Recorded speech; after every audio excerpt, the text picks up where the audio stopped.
Hello and welcome back to Woodhill Park.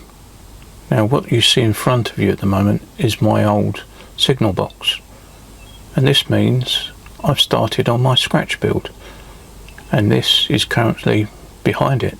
So if you want to see how I got on, you'll have to continue to watch.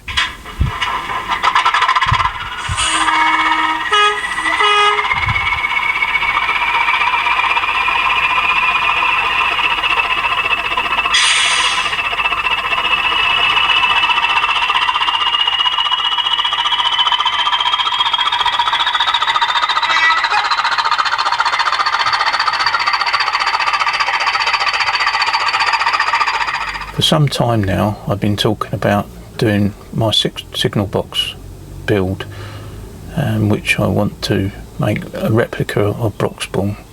As I built a replica of Broxbourne station, I thought it only fitting that I built the signal box to go with it, and I finally got around to doing it.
Well, I've been measuring and cutting and chomping away at this Foamex board, and I've now got the basic building blocks really. The front, sort of the cutaways in it for windows and doors, and the back of it, I think there possibly could be a window in the back.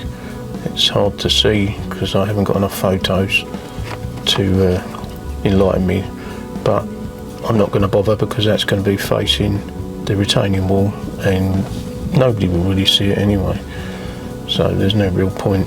And on my layout there won't be any tracks that go behind it like they do in reality. But there is a window on one end and a door, so I'm going to have one end with a window and door. The other end I'm not sure, because unless you trespass on the railway you can't tell. But that's another point that won't be seen that much anyway, so I'm just going to stay with the apertures I've done so far. There's a cutaway across the top to allow for like the observation tower that sits on the top. I'm now going to continue.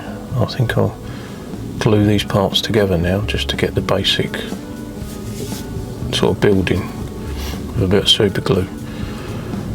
But it's easier to do it like this for cutting doors and windows if you cut it when it's flat like this, rather than assemble it and then try and cut the windows and doors in. But inevitably you end up missing something, so you do have to carve into it sometimes when it's half made. But if you think it out carefully, you can cut it when it's flat on a cutting mat like this and then assemble it. But yeah, it's all done by hand and a knife. A bit old-fashioned modelling really, but I quite like that. It makes it unique. I mean, machines are available, but I don't know if they'd cut Foamex board out anyway because it's quite thick, and I like it because it's thick and rigid and it's impervious to damp water, so in the loft it's ideal. I just need to get on with it now.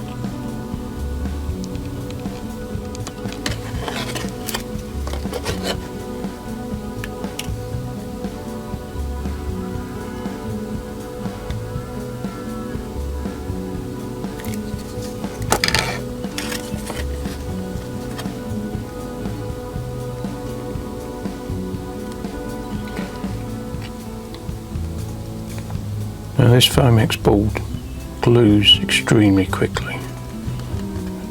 It's brilliant to be used with super glue, but because of that you've got to move quite quick and make sure you've got it in the right place.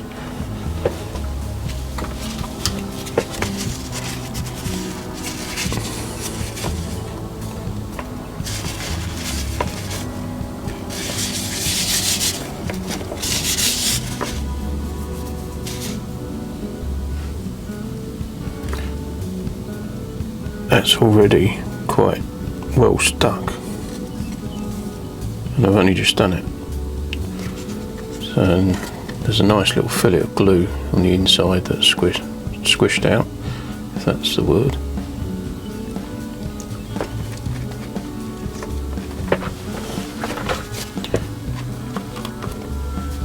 Just glue the rest now.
Right, the basic shape. I will be gluing some sort of strengthening struts across here to keep it square and just add some more rigidity to it as a model.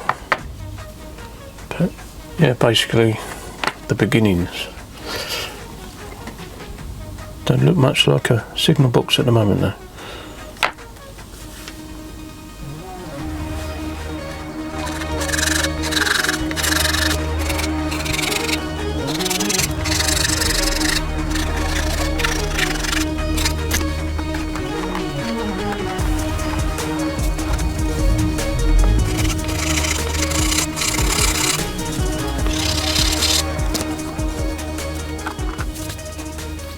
Well, I've got a little bit further forward.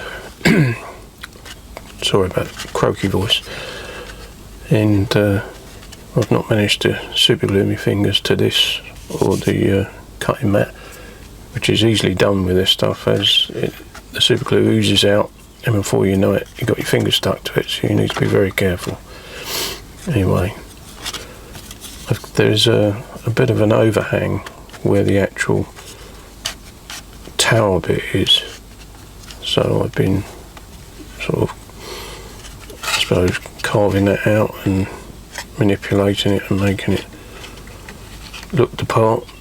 That's going to be the platform that the tower sits on across the building, and there's just various braces in the building to hold it, you know, virtually square. It's not perfect, and that's going to go across somewhat like that.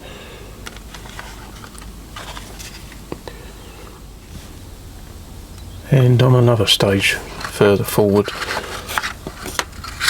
now I've got the roof in place, which now makes it really rigid and quite strong,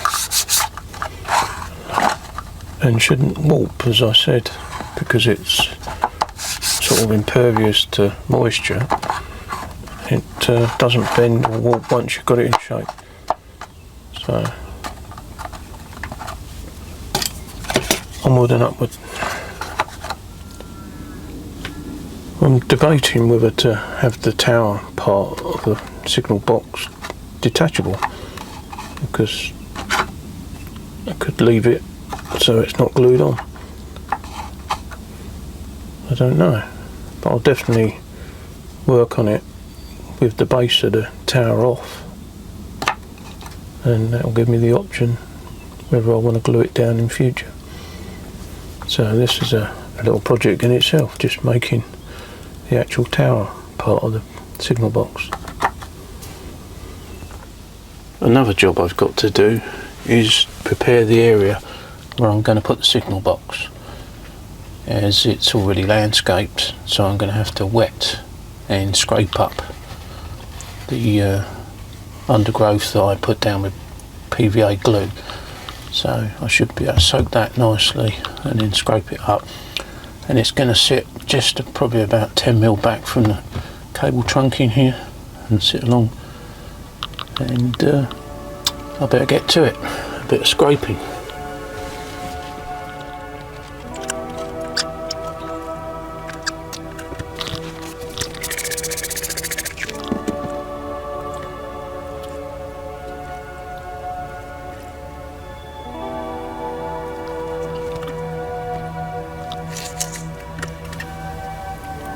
I'm also going to decide to put a pathway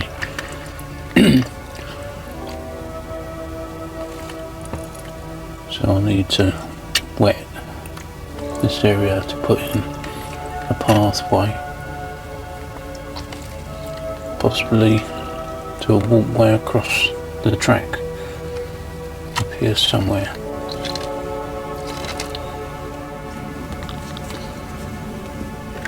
Hopefully that will allow me to scrape it up now. Well, in a little while, as it softens.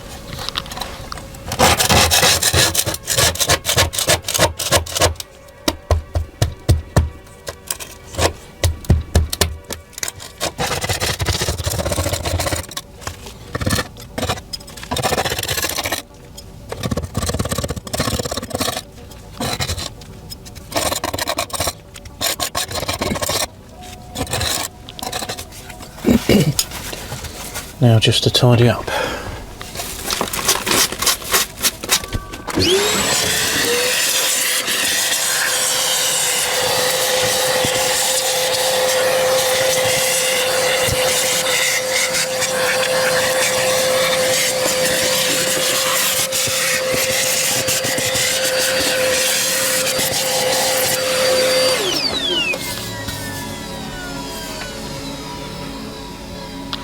Right, now to try and place the partially made signal box, and this will show you how far I've got so far.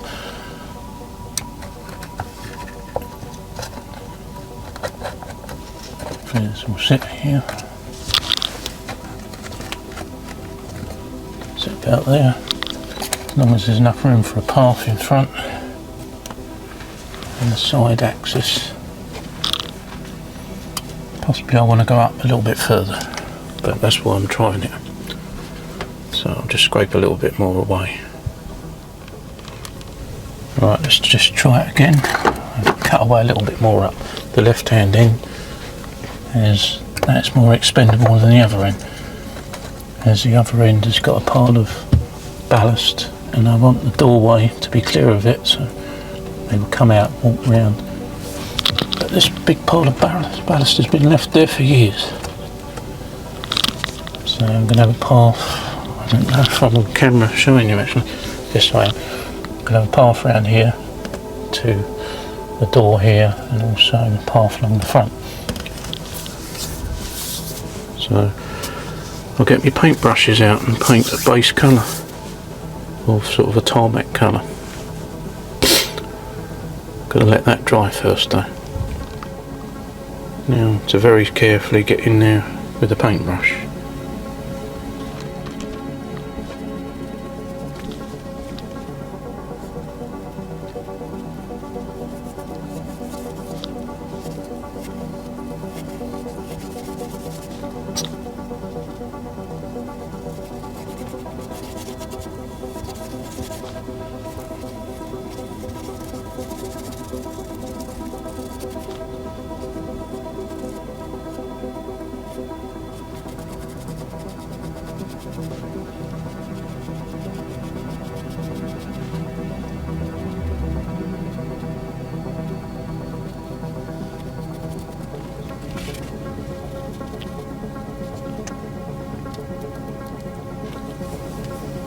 think that will do. I can always touch up between the undergrowth and the path with a bit of sort of dusting of sprinkling of scenic material, but I think it won't look too bad because quite often when they tarmac a path they do get it all over the edges of the undergrowth as well, and sometimes it incorporates some of the undergrowth because it's just slapdash put down as a quick path. So this just represents tarmac being just put down as a rough path to the signal box, and I'll sort of manipulate it later and try and blend it into the scenery more. I forgot to show you my favourite trick with actually creating a tarmac finish, which is a sponge just dippling on the surface which removes the brush strokes. This just gives it that random tarmac effect, and there's not streaks of brush marks in it, so it gives it a more authentic look.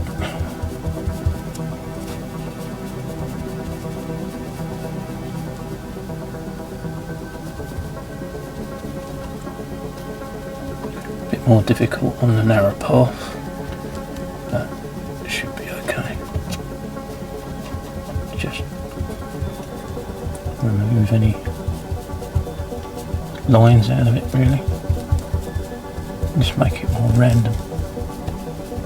It's quite effective.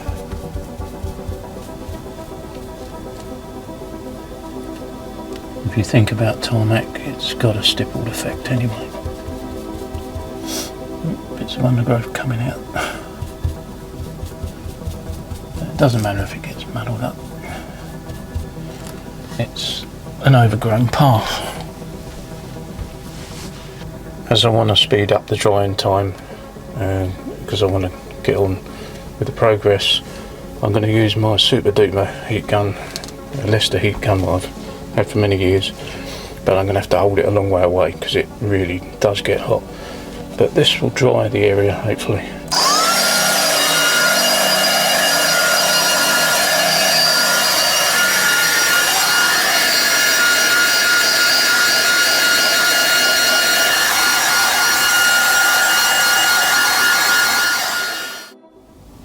I'd like to take a moment to thank everybody for their comments and ideas on couplings. It is a problem in my case. I think other people have overcome certain problems, but in my case it seems every bit of rolling stock is different, and it does act differently and needs different couplings sometimes. So there isn't a one fits all with the couplings with me. So I try it. If it works, I stick with it. If I don't, I keep searching for what's going to work with it. And sometimes the magnetic couplings work. I'll show you quickly. I'll go a little bit mobile and I'll show you what I've got coupled with what. So bear with me for a minute. You have to forgive the camera being a bit shaky as I'm holding it with one hand. But these coaches I retrofitted with NIM pockets so I could put anything I like on them. They were old, I think they were D couplings, some are Hornby and some are old Dappo, I think.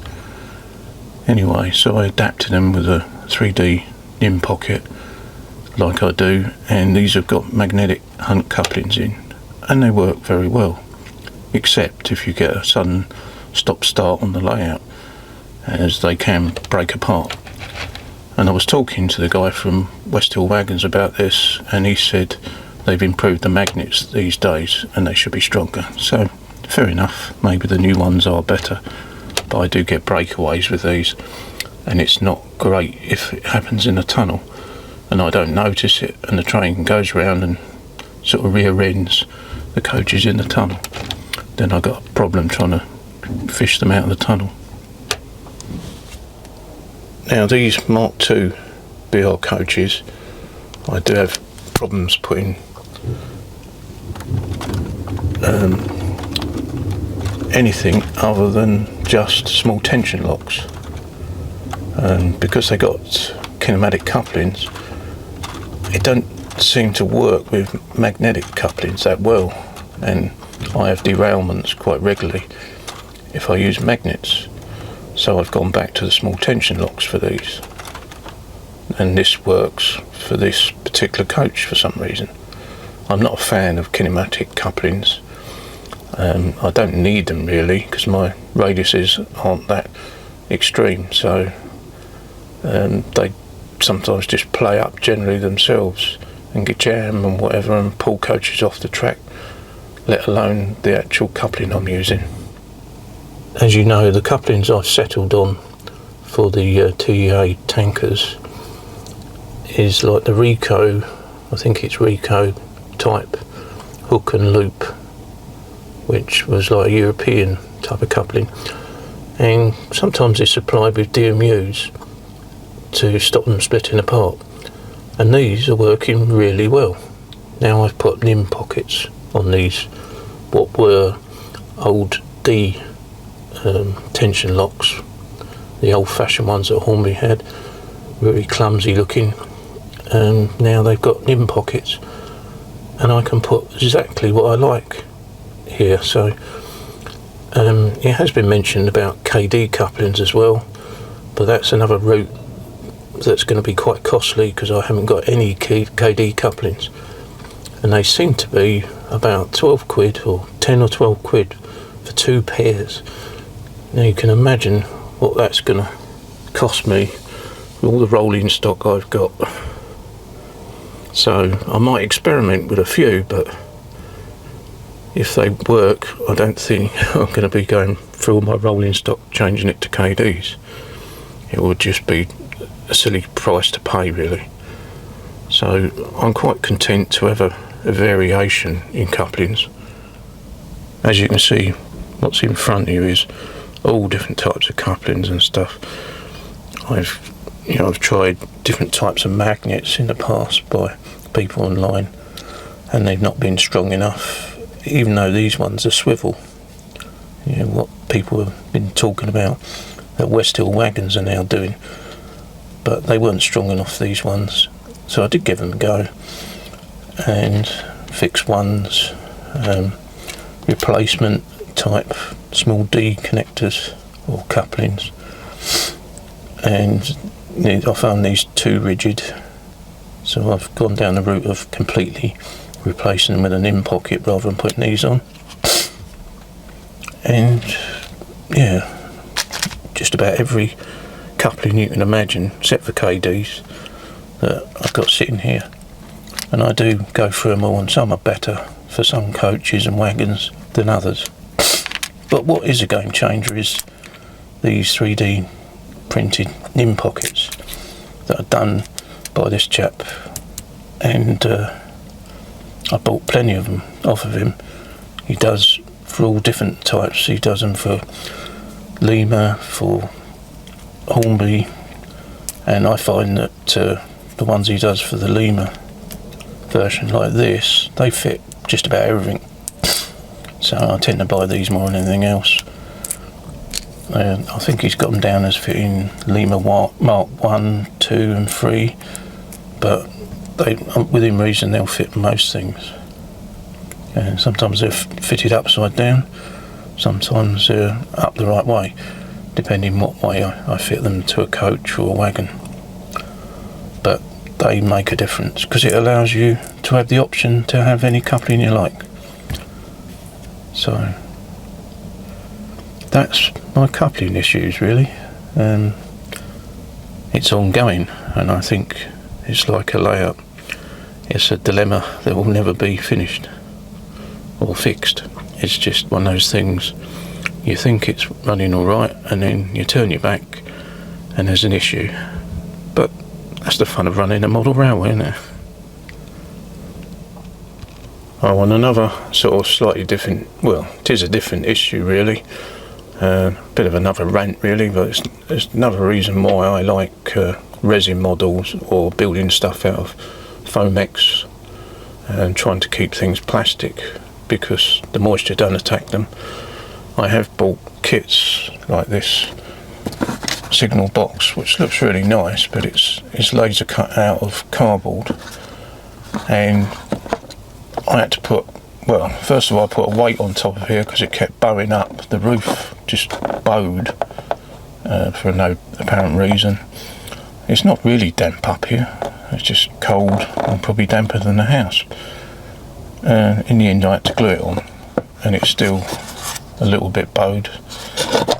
It put me off even having this on the layout, which is a shame. I had great plans to put this on the station at one point, but I changed my mind. And things like this MDF, on a back scene really, just a slim back scene of a warehouse. Looked okay when I put it on the layout, but then over time that's just warped.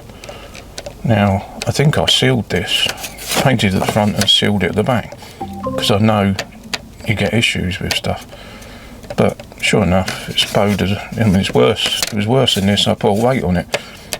I dampened it and put a weight on it, but it's still like a banana.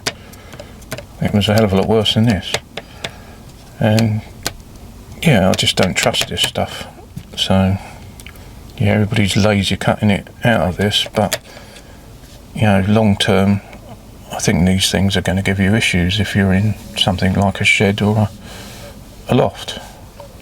They're probably fine in your train room where it's all nice and dry, but we haven't all got sort of the luxury of a spare room to have a layout in. So in my case it just doesn't work, and I've sort of given up on these products. I think I'm just wasting my money. But all this is just my opinion, so I'm afraid you have to draw your own conclusions and experiences. But this is what I've experienced so far with these issues. Anyway, now back on with the rest of the video.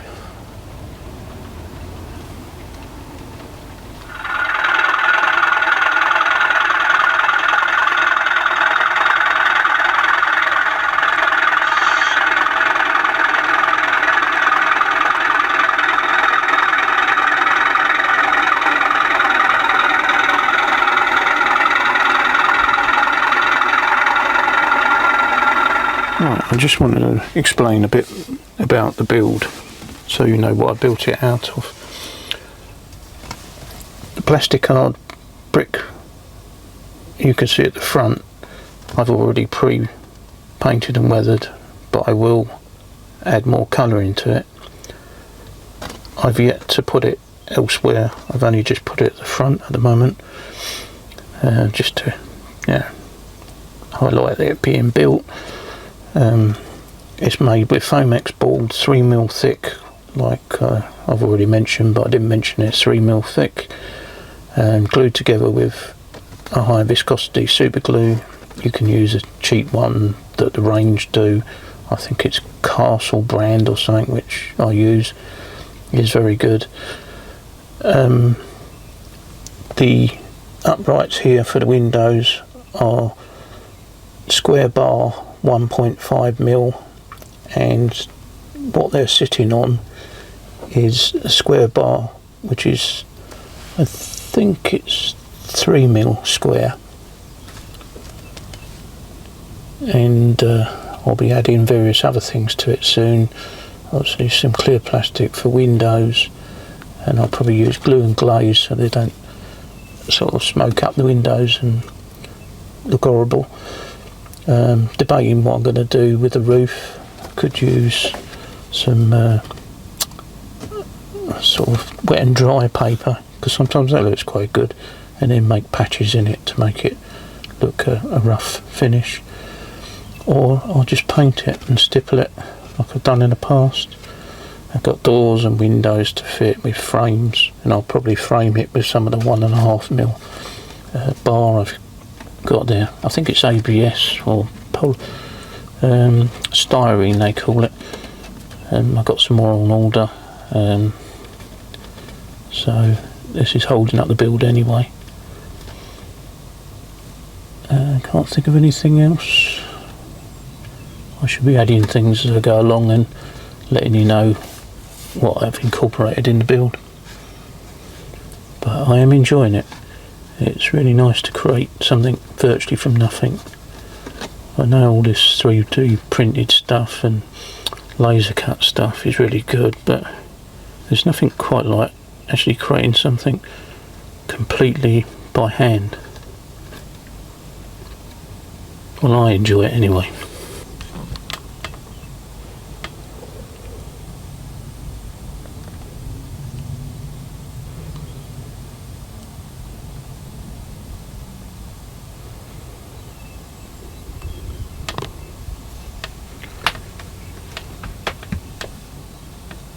Well, that's as far as I'm taking the build at the moment. As I said, I'm being held up for some of the bits I've ordered. So, thanks for watching, and I'll be back with the final build hopefully next time. So, bye for now.